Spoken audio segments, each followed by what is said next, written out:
The alley behind Mercer Avenue always smelled like rot and regret. For 34-year-old Elliot Monroe, that alley had become his daily route, a scavenger's path through rejection, memory, and barely clinging hope. He wasn't always like this. Once, he was a design prodigy, an industrial engineer fresh out of MIT, courted by firms from San Francisco to Singapore. But now, his resume might as well have been written on smoke. Bankruptcy, a failed invention, the kind of betrayal that leaves you empty and echoing.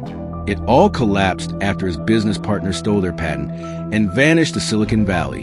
And when his mother passed unexpectedly a month later, the last person who believed in him, Elliot gave up. He stopped showing up, stopped calling friends, stopped trying. Now his apartment was a rusted-out van in a mechanic's junkyard. His suit was a torn army jacket, 2 sizes too big. And his dreams were, well, he hadn't dared to dream in months. Until that Tuesday morning. He was digging through a large green trash bin behind a thrift store, looking for a half-eaten sandwich maybe, or a book to sell. But his fingers brushed something cold, metallic, and oddly familiar. He pulled out a broken, dusty prototype of a toy robot, with copper wires peeking out like veins. His breath caught. He remembered this model. Not exactly this one, but the design. It was one he had sketched back in grad school for a community project. A DIY learning toy for children in underserved neighborhoods. He'd shelved the project because it wasn't commercially viable. He stared at it, stunned. How did this get here? Who had built it? The bottom had a child's name etched into the plastic. Tiawai. Suddenly, Elliot wasn't in an alley anymore. He was a memory, standing in his old workshop, laughing with kids from the Boys and Girls Club, teaching them how to solder and wire tiny circuits. Back when he used to care. Back when he believed that building things could actually build people. And just like that, something in him reignited. That night, Elliot took the broken toy back to his van.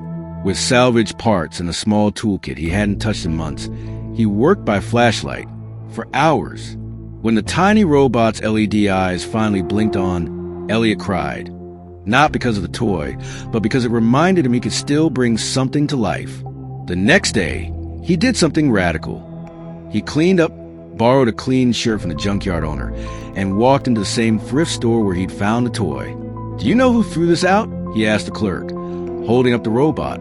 The woman blinked, surprised. "Oh, that? A mom?" And her kid dropped it off. They said it stopped working and didn't have the tools to fix it. "Do they come here often?" She nodded slowly. "Every Tuesday. That little boy loves anything tech." Elliot waited, and that following Tuesday, he met Tay, a 9-year-old boy with bright eyes and callous fingers from trying to fix things he barely understood. Elliot handed him the repaired robot. Tay gasped, "You fixed it." "You made it," Elliot corrected gently. "I just cleaned it up." The mother, a tired but kind woman named Alicia, explained that Tay had been obsessed with electronics, but they couldn't afford lessons or parts. That night, Elliot couldn't sleep. Within a month, Elliot had converted the back of the junkyard, using scraps, tarps, and donated parts, into a makeshift STEM garage for kids. He called it the Fixer's Denver. Word spread fast. Curious kids showed up after school. Elliot taught them coding, robotics, and how to rebuild the broken things others had thrown away. But more than that, he taught them how to believe in themselves. One kid said, "This is the first place I've ever felt smart." Another whispered, "Mr. Elliot, I want to be like you." He didn't know how to respond to that, because they didn't know who he used to be. They only saw the man who showed up now, consistently, passionately. Then one day, a man in a suit showed up at the junkyard. He introduced himself as Gerald Mackey, a former investor turned philanthropist. His nephew had been one of Elliot's students. Impressed by the transformation, he asked Elliot a single question. What would you do with a real space, real funding, and a real shot? Elliot choked up. He remembered what it felt like to be forgotten, dismissed, left behind. Now someone was asking him to build again. A year later, Elliot Monroe was the founder and CEO of Reboot Labs, a national nonprofit turning junkyards and abandoned lots into innovation hubs for underserved youth. His story, the man who found a future in the trash, was profiled by national networks. But Elliot always pointed the credit back to a broken robot and a curious kid named Tay. The moral lessons in this story are: 1. Sometimes the very thing we discard holds the key to our redemption. 2. Purpose isn't always found at the top. It often begins at the bottom, buried in broken places. 3. When you teach someone to fix what's broken, you don't just change a machine, you change a life. Do you enjoy our story?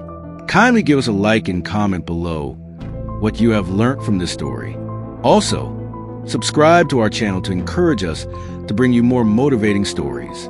See you in the next video.